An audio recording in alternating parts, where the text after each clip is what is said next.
Good afternoon, everyone. I welcome you all to this module of Fundamental of Internet of Things, module 23rd. We'll be starting under key enabling technologies. We'll be talking about wireless sensor network. So, wireless sensor networks is one of the most potential technology which would be acting as which is predicted to be acting as a base technology for internet of things. As we all know that sensor plays a very bodacious role in implementing the internet of things. So wireless sensor network is supposed to be the biggest technology and is expected to play a most vital role in actually realizing the full-fledged establishment and full-fledged machine to machine communication without very little human intervention. So we started talking about wireless sensor networks. As we have been previously been discussing that wireless sensor networks are the network that consist of the sensors which are distributed in a ad hoc network. Basically sensor network is can be like hundreds to thousands of sensors or gigantic amount of sensors which are distributed in a physical area to sense particular physical phenomena. It can be temperature, it can be humidity, it can be moisture, it can be wind speed, it can be your motion, it can be what you call as any damn phenomena that strikes your mind. So a lot of sensors are deployed in the physical ground to monitor this physical environmental phenomena, and they collaboratively communicate with each other to transmit this information to the base station. When we say ad hoc manner, it is like there are a lot of applications which require sensors to be deployed or practically to be airdropped or thrown into the remote areas like North Pole, South Pole, rainy forests, or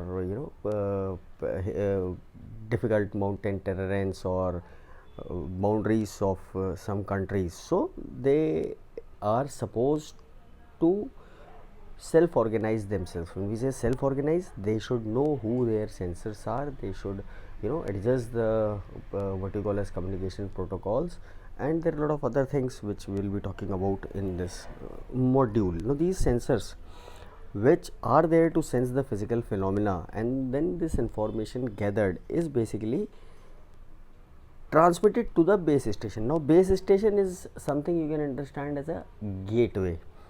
If it is required, you can go for a edge device or even for a fog layer. We will be talking about that also. So this gateway process the meaningful information. Suppose you have deployed a sensor to predict a forest fire. You have deployed temperature as well as smoke sensors in the field. So whenever the temperature goes above, normally this flora and fauna, it burns above the temperature of 600 degrees centigrade. Normally this flora fauna, it is supposed to burn at the 600 degree centigrade. So what you typically does is, let's say this is your some what you call sensor fields, and there are sensors deployed in this sensor field. The normal sensing range, the normal what you call as sensing range of a sensor is typically 1 meter. On the other hand, the communication range is typically we take it to be 87 meters. Typically we take it to 87 meters. So this is a set of sensors which suppose we have deployed in the let's assume we have deployed in this district, Almora district, because Almora is very prone to the forest fires. So these sensors are supposed to sense the temperature above 50 degrees. Let's say we set a threshold to the 50 degree. These sensors are supposed to sense the temperature above 50 degree. Whenever any sensor senses that the temperature is going above 50 degrees or 60 degrees, whatever threshold is set, it will send this information to the base station, now how does this sensing information is transmitted to the base station?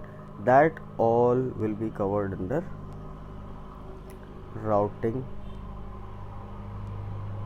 protocols. So as we have mentioned that it consists of the routing protocols and self-organization capabilities. We'll coming on to them as we excel. So as for now, we should know that sensor network is basically a collection of thousands of sensors which are deployed in a physical plane to sense particular physical phenomena. They are supposed to sense and transmit that information to the base station so that the necessary action can be taken. So before we start with the sensor network, we should quickly once again look to the architecture of the sensor. As we all are aware that for sensor to sense something, you require just a second, you require something to sense. That as we need to convert this information to electrical signal, we need a transducer.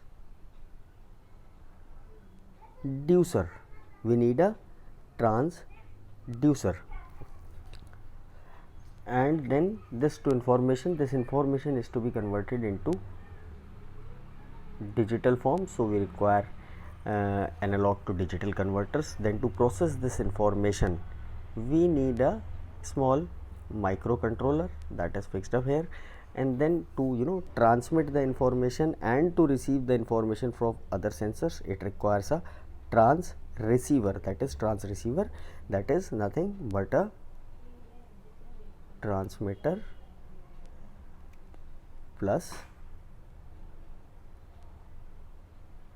receiver. And obviously you require some memory for processing as well as storing the information, so small memory is there, and all this electronics work on the memory that is supplied by the power source. This normally these sensors are battery operated, and as they has limited source of the battery, we call them as a constraint devices. Now whatever sensor does, sensing, converting to digital form, then sensors are required to know their neighbors, relocation, everything requires energy. So energy is the most crucial thing which has to be utilized in a very intelligent manner so as to prolong the life of a sensor node. Otherwise, if sensor node dies, it leaves behind a area which we call as corona, that is nothing but a coverage hole. And that corona is not like the corona which is spreading these days, don't confuse it with that. The corona we are talking about is a coverage hole that is left behind in a sensing field because the lifetime of the sensor has life of the sensor is finished, or it has drained its energy. Okay, so now there are various type of commercial sensors which are available, and many of them these what you call as this gas sensor and all, this gas sensor, this color sensor, IR sensor, ultrasonic sensor, PIR sensor, LDR thermistors, and this microphones, photoradiative, and there are a lot of other sensors which are available in our IoT lab, and we will be talking about them when God's grace she'll be there in the university. We'll be seeing them, we'll be working on them, we'll be designing a lot of many projects with them. So it is more of a more interesting interaction once we start working on these things. So here, just to have a feel what kind of sensors are there available in commercially, I just added these picture, and this picture is basically, if you want to go in these detail, you can go in this website, you can see there, fetch their details. Now coming back to our topic, so now we have seen that this is basically a sensor node. This is basically a sensor node, and these are the commercially available sensors. And now let us see, we'll be talking about routing protocol. Now I'll be slightly talking about routing protocol. I guess I have initially talked about this also. We should actually get back to this diagram. And initially what was happen, suppose this sensor, suppose let's say this sensor has some information. It, as I told you, the communication range is of the 87 meters. So as soon as the sensor bed is deployed, sensors transmits the hello message to identify who all are their neighbors. So this sensor has these three sensors, so it will send its information to all of them, and they will keep on transmitting this information till this information is sent to the base station. So this was basically a random multi-hop distribution, and it consumed lot of energy. Unnecessary, like this information is for the base station, and this is also heard by this. So this sensor, so which is of no use. So this was a random multi-hop scenario, which was of which used to consume what you call as many very much more energy. And further, there is one professor in MIT. Her name is Wendy Henselman. She proposed something which was known as clustering. She proposed something which was known as clustering. So clustering is basically a phenomena. Let's say this is our what you call as sensors, and they are deployed in random manner.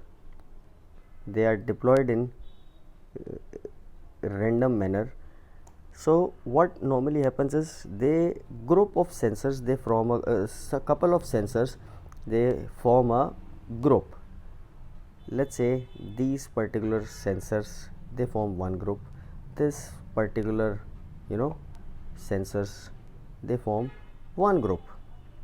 So Wendy Henselman, she proposed that group of some of the sensors, they form a group, and they elect one node as cluster head, and rest all are cluster members. And there are few nodes which are left and are not able to join any cluster, that are known as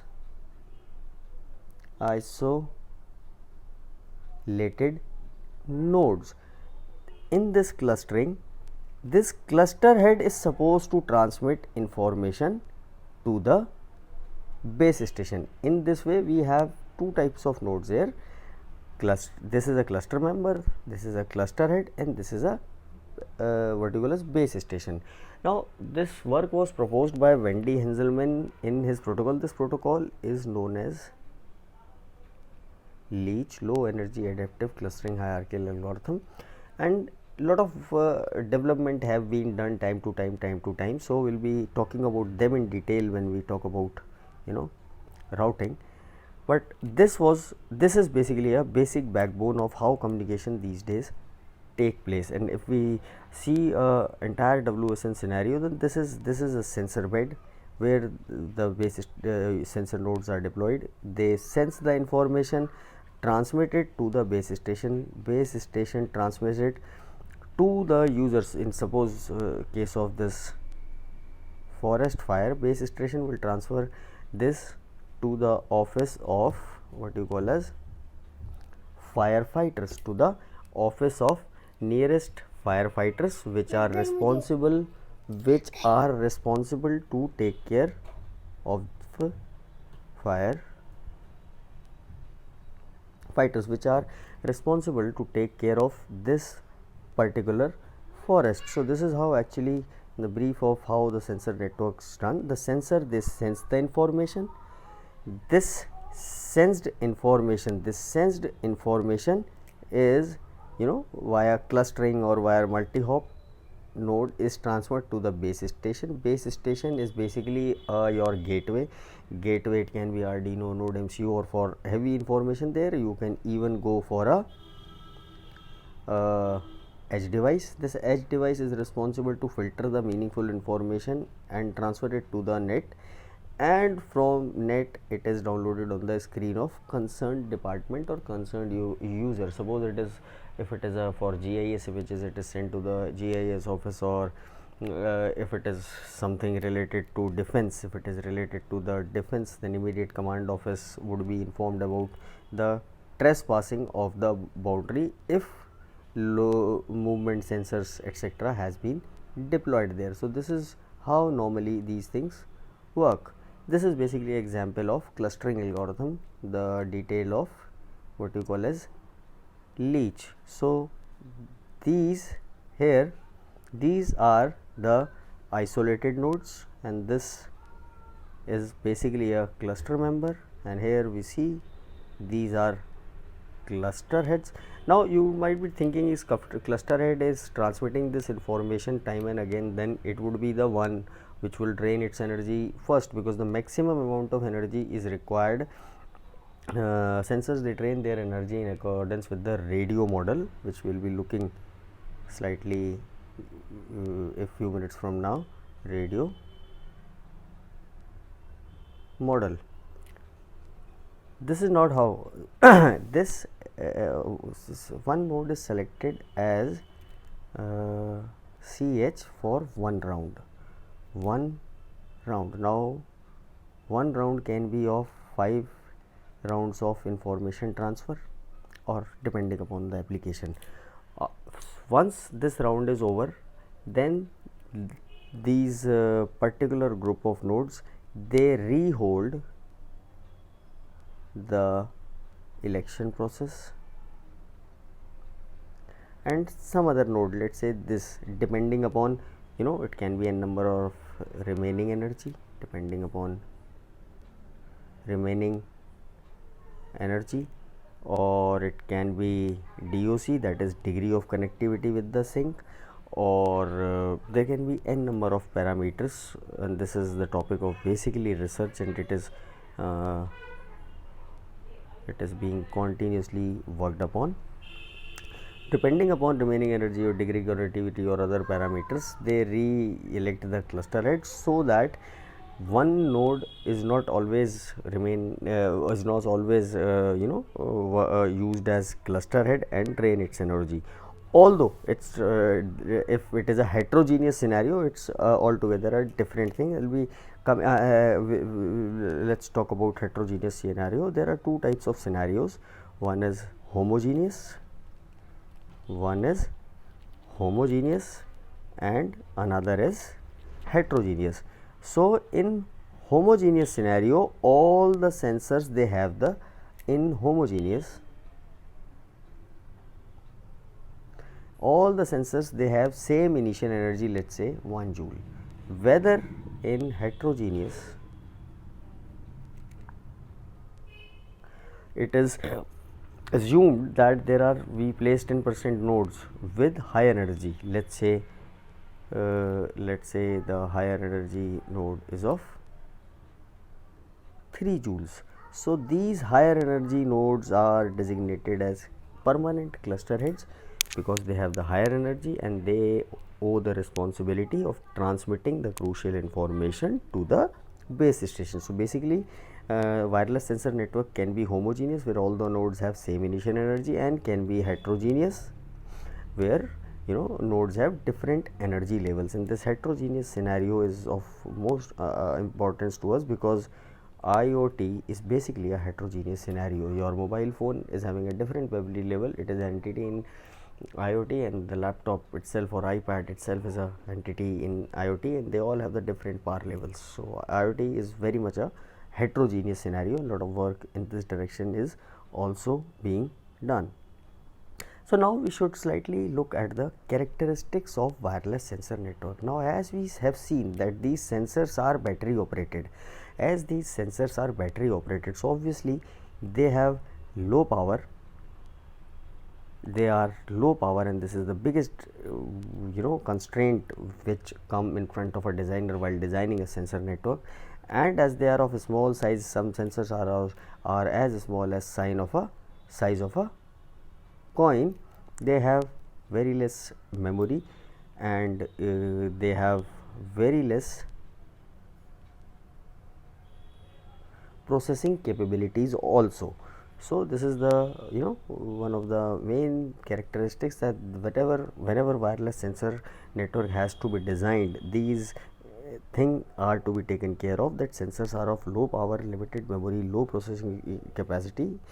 So depending upon these things, all the routing protocols and the algorithms, or media access control algorithms which are designed, in fact for that matter operating system which are to be installed there, are of different type which consumes very less energy. Another thing is that as they are maximum amount of the times they are dependent upon, these sensors are deployed in a hostile environment, so they are prone to the physical attack also. Now this physical attack can be via can be by some what you call as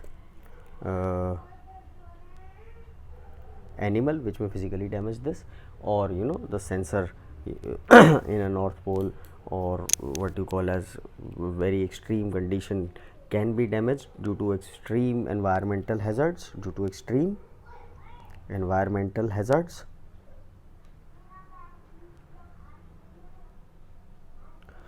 Also, if you have deployed the sensor in a war zone, it can be captured by enemy, and once if it is captured by enemy, you really don't want, because if enemy has captured, he has access to your sensor node, he might retrieve some crucial information, he might what you call as